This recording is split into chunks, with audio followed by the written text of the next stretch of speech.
Magmulat ng mga mata sa umaga,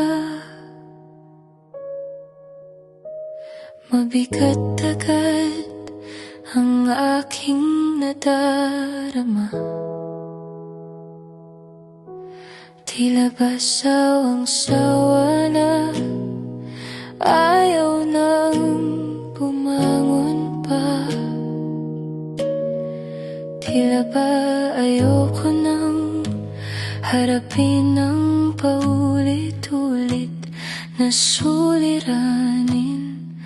Pagmulat ng aking mga mugtong mata, mapapako ang tingin sa kisame, mapapatulala hanggang unti-unting pumapatak ang mga luha.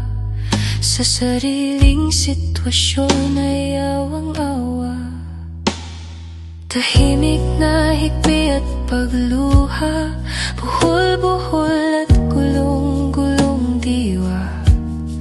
Napapikit muli, imahe ng Diyos aking nakita.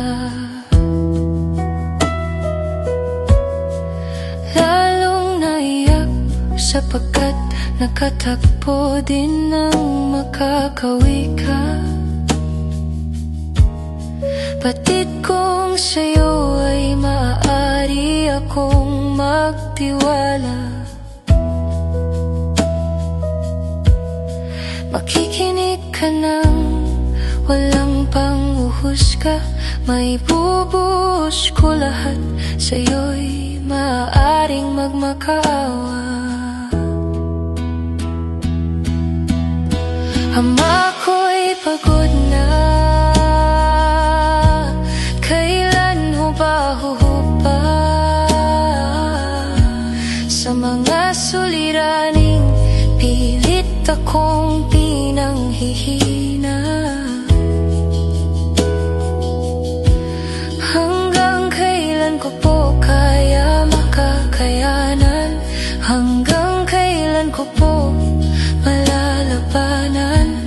Tulungan mo po ako, Ama, na sa'yo'y lalo pang magtiwala.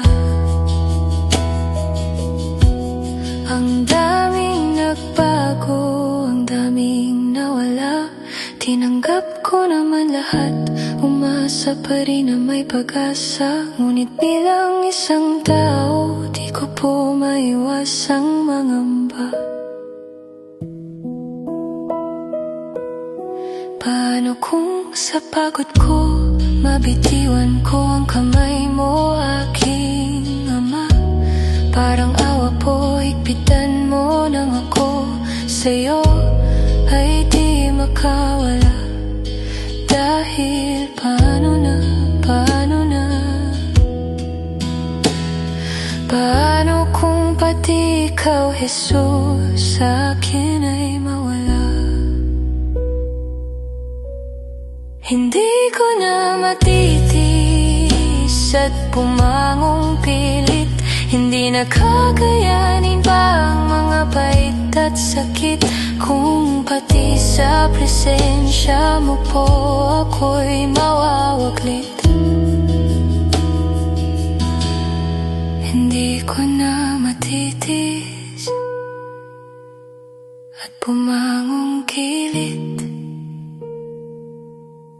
hindi na kakayanin pa ang mga bait at sakit. Kung pati sa presensya mo po ako'y